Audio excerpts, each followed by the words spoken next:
Martha, weekdays at 1 on NBC4 HD. Good afternoon, everyone. I'm David Ushery with this news update. There's a developing story we're following. A Nassau County police officer has been hit by a car. It happened on the LIE between exits 39 and 40 in Old Westbury. Police are right now calling it a hit and run. There's no word on the condition of the officer. There has been a shooting on the Upper East Side at the Isaacs Housing Project at 92nd Street and 1st Avenue. Police say one person was shot. Witnesses say they heard 4 gunshots. The suspect got away, and 1st Avenue north of 91st Street is closed. There's still no sign of an escaped killer in New Jersey. New Jersey State Police say William Enman walked away from a psychiatric hospital last night in Hamilton with a backpack full of survivalist equipment. And about 2,000 U.S. troops will soon be heading home from Iraq. In testimony before Congress today, General David Petraeus said he hopes to withdraw about 30,000 troops by next summer. Those are the latest headlines for you. Linda and I will see you with a complete wrap-up of the day's news at News Channel 4 at 6. News for You is next. This is News for You with Perry Peltz. And good evening. Coming up on News for You, we've heard about the lead in recalled toys. Well, tonight, Ace is going to tell us about the results of lead tests in non-recalled toys. And with the new school year underway, we're going to have advice on how to avoid overscheduling and stressing out your kids. Plus, are you already looking forward to the weekend? Tech reporter Sri Srinivasan joins us with some websites to help you figure out where to go and how to meet new people before you even leave your home. But first, we begin with today's medical news. A new report says the number of serious reactions or even deaths from prescription drugs has more than doubled over the last decade. Researchers at the Institute for Safe Medicine Practices say most of the harmful reactions came from unlisted side effects. They say the aging population and new drugs were also factors. Preliminary research out of USC suggests that postmenopausal women who have 2 or more alcoholic drinks a day could double their risk of endometrial cancer, which forms in the tissue lining of the uterus. And researchers found a stronger association between alcohol intake and cancer in slim women as opposed to those who are overweight. Now, fall means back to school, and for children who suffer from allergies, heading back into the classroom can present a unique set of challenges. Here's one little girl's story. When 9-year-old Frances Nolasco is home, her allergies are mostly under control. It's very bad for her because when she go outside, in school, I have a control in my house, but not outside. Last year, Frances missed several weeks of school because of her allergies. I'm allergic to cats, dogs, birds, cockroaches, rats, dust bunnies. Wow, there are so much things. Frances gets allergy shots once a week and takes plenty of medicine to try to keep her allergies from slowing her down.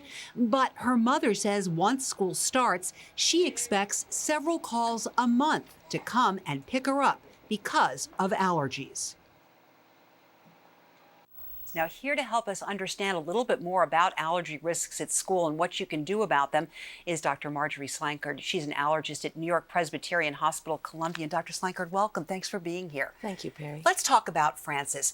Her allergies, they say, are fine at home. They're under control at home, but not when she goes to school. What's the difference? What's happening? The main difference is that her mother or her family is able to control her exposures at home. We saw the mother carefully dusting and cleaning furniture, but at school she may be exposed to dust. There may be mold in the classroom. There may be cockroaches or rodents perhaps, and even animal dander on children's clothing who have pets at home. Many factors she can't control. So things that she might not be exposed to at home. Right. Let's put Frances aside for a moment. What kinds of triggers are kids typically exposed to when they're in the classroom? Well, in addition to things like dust, possibly cockroaches, mold, there's also usually open windows, and pollen and mold levels out of doors are still high now. So the children will be exposed to pollen blowing in from the outside, or if they have out-of-door breaks, of course, then they'll be exposed again. They may be exposed to foods they're allergic to that are banned from their home, such as peanuts or tree nuts. And so it's still a difficult time right now. Yes, it is. You know, it's interesting because allergy symptoms mimic the common cold and several other things. That's right. How can you, as a parent, know if your child is suffering from allergies or if it's something else? One of the key things is if there are recurrent symptoms at the same time of year, especially if every spring and every fall there are problems. Other key symptoms may be sneezing and itching, The child may have something called an allergic salute, where they're always rubbing their nose. They may have dark circles under their eyes. That may be a sign of allergies. So these are some of the things that are involved. Also, in the fall, kids get exposed to a lot of viruses that it's harder for an allergic child to avoid having problems with, because they already have allergies to begin with. All right, Dr. Slankard, thanks for being here. Appreciate the information. You can never talk enough about allergies. Appreciate it so much. Thank you. We also want to be happy, healthy, and lead a well-balanced life. Well, beginning tonight, NBC Nightly News is going to carry a series, and it's called The Secret to Her Success. These reports are aimed at helping women make strides towards reaching these sometimes elusive goals. Tonight's report focuses on health, and NBC's chief medical editor, Dr. Nancy Snyderman, joins us now. She's in Chicago to share her insights. Hi, Dr. Snyderman. Nice to see you. Hi, Perry. You too. What are some of the biggest health risks that women tend to take? Interestingly, the biggest risks are things that frankly don't have to be risks. You have to know your family history, what things have affected your mother, your grandmother, your aunts and uncles, because they can serve as a roadmap for you. And you also have to know that you have a voice in this entire thing.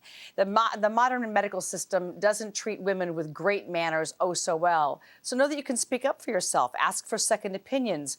Make sure you understand why your doctor is ordering the things he or she is, and make sure that you understand what the implications are. Having that strong voice and knowing that you matter really makes a difference in the quality of health care that you get. Dr. Snyderman, I thought it was really interesting. There are more unwanted pregnancies for women over the age of 35 than in teenagers. What's going on there? Isn't that the wildest? I think a couple of things are going on. We become complacent, frankly. We tend to think that unwanted pregnancies and sexually transmitted diseases are the things of teenagers and young adults. But by the time you're in your 30s or 40s, or particularly for women in their 50s and 60s who have been in a long-standing relationship and now aren't, we tend to think that these things can't happen to us. And oh man, there's nothing like a 50-year-old woman finding out that she's pregnant, and there's nothing like finding out that you have a sexually transmitted disease that could have been prevented. So know the sexual history of your partner, ask questions, and protected sex matters as much to you as at the age of 50 as it does if you were 15. Surprise, you're pregnant. That is a big surprise. Yeah, not a great surprise. No kidding. What are some of the most important screenings and tests that women should undergo to try and stay healthy?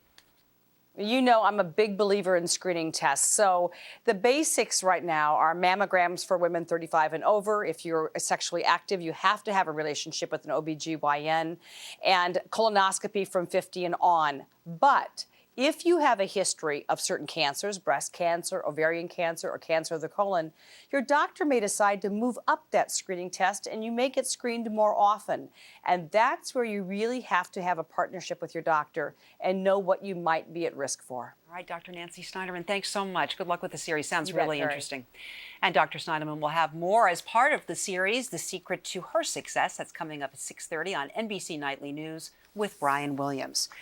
We're going to take a break. When News for You continues, should you be concerned about lead paint in toys that were not recalled? ASA put some to the test. We're going to have those results.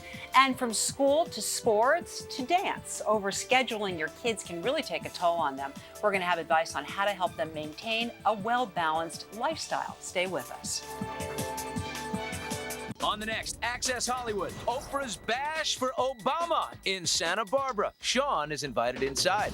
And I'm in New York as Oprah takes over Madison Square Garden, her Powerhouse Live premiere, and her Letterman surprise revealed. Then Britney's back, her comeback performance at the VMAs. Sean backstage as Britney gets off the stage. Plus, exclusive Usher, the wedding that did not happen. The wedding that did. Next, Access Hollywood. Tonight at 7:30. Children exposed to even low levels of lead have shown evidence of learning or behavioral problems. Researchers believe higher levels of exposure can be associated with anemia, changes in kidney function, and more serious problems. And ASA says much of that exposure risk is avoidable, and he's here now. Once you know the potential hot points to look for, you can reduce the exposure and protect your children, protect yourself. But lead exposure happens in many places that you really don't expect. The most recent culprit that made nationwide headlines, actually worldwide headlines, lead-contaminated toys. Some of the industry's biggest names wound up pulling millions of toy units off the shelves when it was discovered that foreign assemblers did not observe modern safety standards.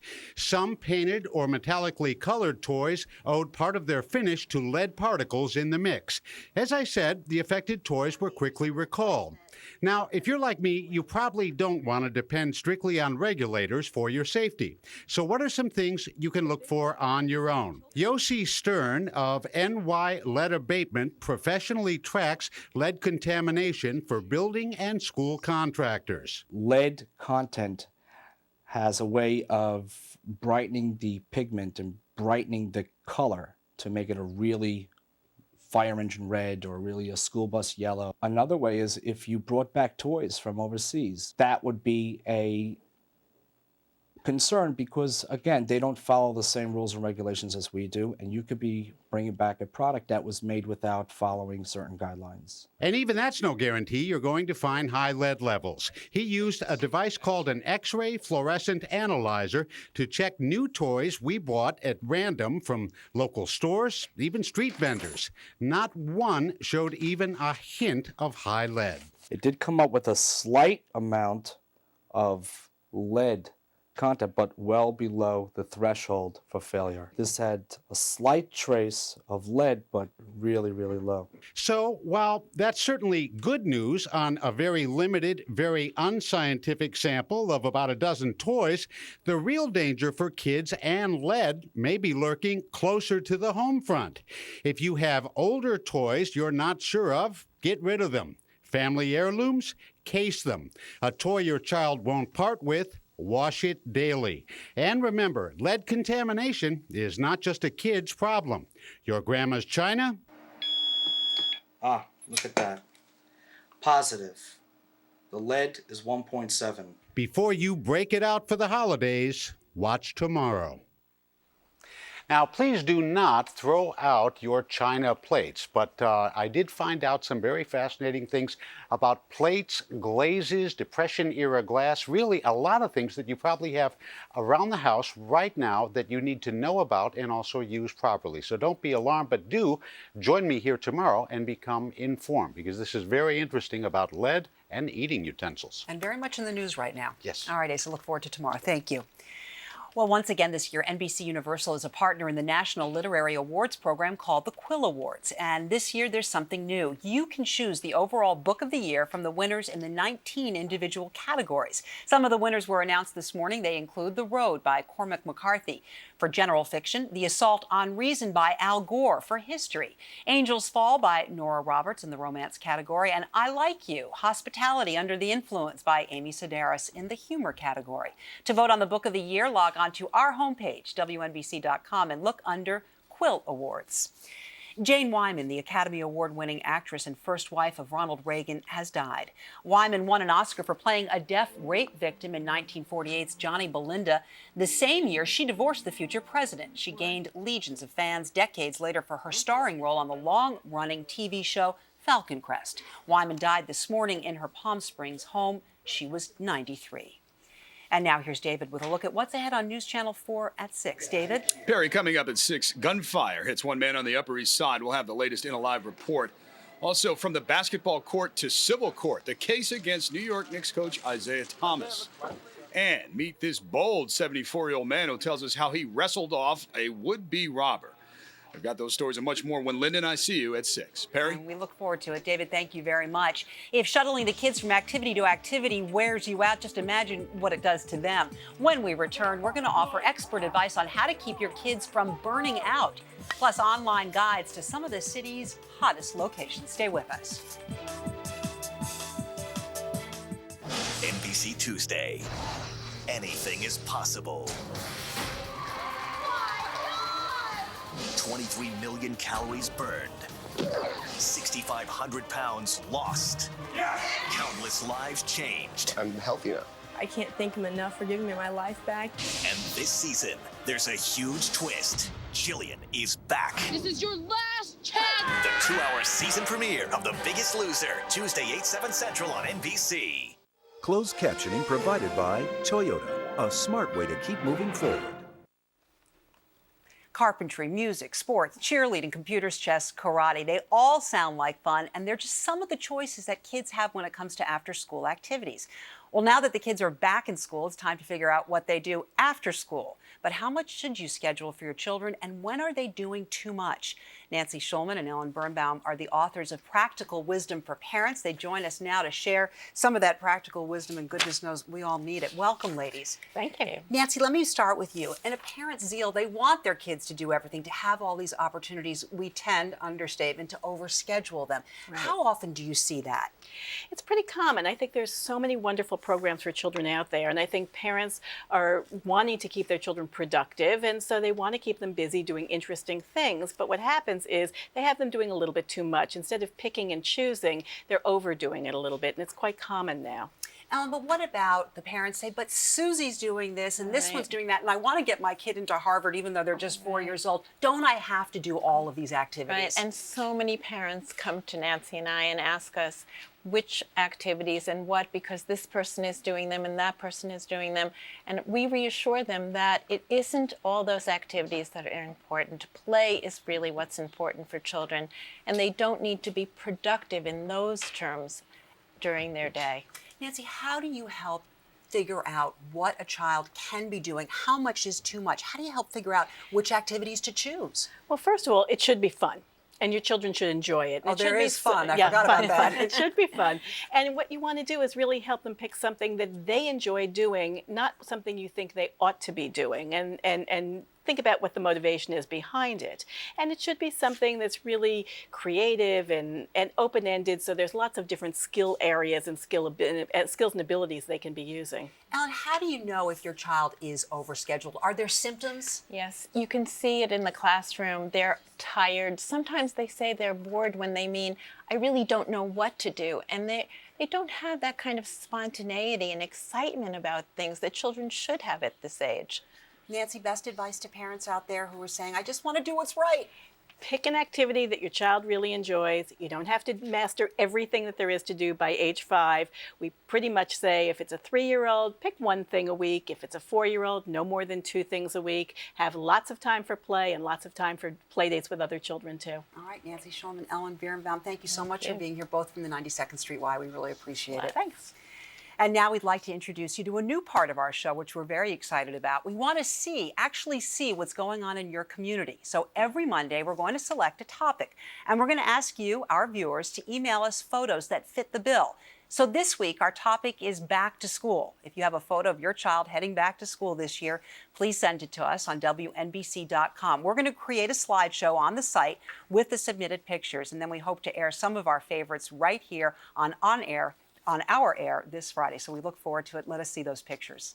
And we're going to check in now with Brian Williams for what's ahead on NBC Nightly News. Brian? Hey, Perry, we will, of course, have tonight the testimony of General Petraeus. All of this related to the so-called surge in Baghdad. Also tonight, we're starting to air a big new series this week called The Secret to Her Success. It's all about and for women. And tonight, it's the health risks that a lot of women take, a lot of them because they're so busy taking care of everybody else. And Perry, is Chuck doing anything tonight around 7 o'clock? I thought I'd take him out to dinner and treat him to a meal. I don't do that often enough, so I thought 7 tonight would be a good time. How's that? Chuck who? Aren't you going to take this opportunity to say that our good friend Chuck Scarborough, the new 7 o'clock show with Chuck Scarborough, which we're all very excited about. Exactly what I was hoping you'd say. Okay. So anyway, before Chuck, BC, we'll see you here at 6:30 now that I'm sandwiched between my friends at News Channel 4. Which makes us so happy. Oh, Brian, shucks. thank All you right, so Claire. much. It's been Bye. meaningful. And it looks like we are in store for a little wet weather. Just how much rain are we going to get? Well, we're going to head over to Janice Huff now. And she's in the News Channel 4 Weather Center, one of her favorite places, and she has the details. Janice? Perry is my favorite place to be, especially when it's raining. Today we had some spot showers. By tomorrow afternoon, some isolated amounts of maybe up to an inch, but most of us maybe around a half inch. We're tracking just a few spot showers right now in NextRad 4. Most of those showers died out from earlier today, but that batch of rain moving over West Virginia is what's next, and it will be here by tomorrow morning around the rush hour. Here's a look at the 5-day forecast for you. After tomorrow's heavy rain, like I said, it's going to be a rather stormy day, and some areas may receive up to an inch of rain. It'll be breezy and drier Wednesday. Thursday into Friday with sunshine and temperatures in the 70s. Overnight lows in the 50s, Perry, to near 60. And by Saturday, another cold front will come in and bring just a few more showers. So umbrellas, get ready. Tomorrow, Perry, we'll need the rain gear. All right, Janice, thank you very much. Sounds like perfect weather to stay home and watch the news. We're going to take a break. We'll be right back. I'm Rob Morrison. I'm Darlene Rodriguez. Join us tomorrow morning on Today in New York for the latest news from around the tri-state area. Also, remembering the victims of 9/11 6 years later. We're live at Ground Zero with a retrospective. This portion of the news has been brought to you by ChevyOffers.com. Do you want to party hardy or go to a concert or do both at the same time? If you're interested in discovering new places but you don't know how to find them, the internet of all places can help. And our tech reporter Sri Srinivasan joins us now with some online tech tools to help you have some fun. Go figure, of course, the internet has the ideas. So, and we want to take you to places that are new and interesting. So we'll go right there to our first site, which is going.com. So basically what you do is you go onto this website and you find great events around the city or wherever you are, and you can tell the website that I'm interested or I'm not interested, and also tell your friends. So they call this kind of like Facebook meets something like City Search. So you can actually connect with other friends. Yes, you can invite friends and see if they're going to it as well. And it's a lot of fun. It's a brand new site that's getting a lot of traction, but it's fun at going.com. How about upcoming.org? After you've gone, Yes. what's coming up? This is a site that's brought to you by the folks at Yahoo. So it's a big website at upcoming.org. And you go in here, and I just typed in find events, and I typed in music to see what I could find. There are more than 860 music events right in the New York City area and nearby, including places in New Jersey and Long Island. So if you were looking for something fun to do, you might want to check out this website. And you often, you rely on the newspaper newspaper to find out what's going on, but this is a kind of site that people are trying more and more. And Sri, here's an old friend, Facebook.com. They're also in this game as well. Yeah, Facebook itself is a place where people are announcing events they're going to, and they're saying, if you'd like to see where your friends are going, that might be a really fun place to party. And so that's at facebook.com. And we have a final website for you. This is at NY Mag, which is New York Magazine. And they know everything. Yeah, and they know everything. They have a section called Agenda, which is just very nicely put together. And there are lots of critics and lots of help here. All of this is at WNBC.com. Sri, our guide to fun. Thank you so much. Appreciate it. And that's the news for you. News Channel 4 at 6 is next. You're watching NBC4 HD. And now, Linda Beccaro, David Ushery, Janice Huff, and Len Berman. This is News Channel 4 at 6.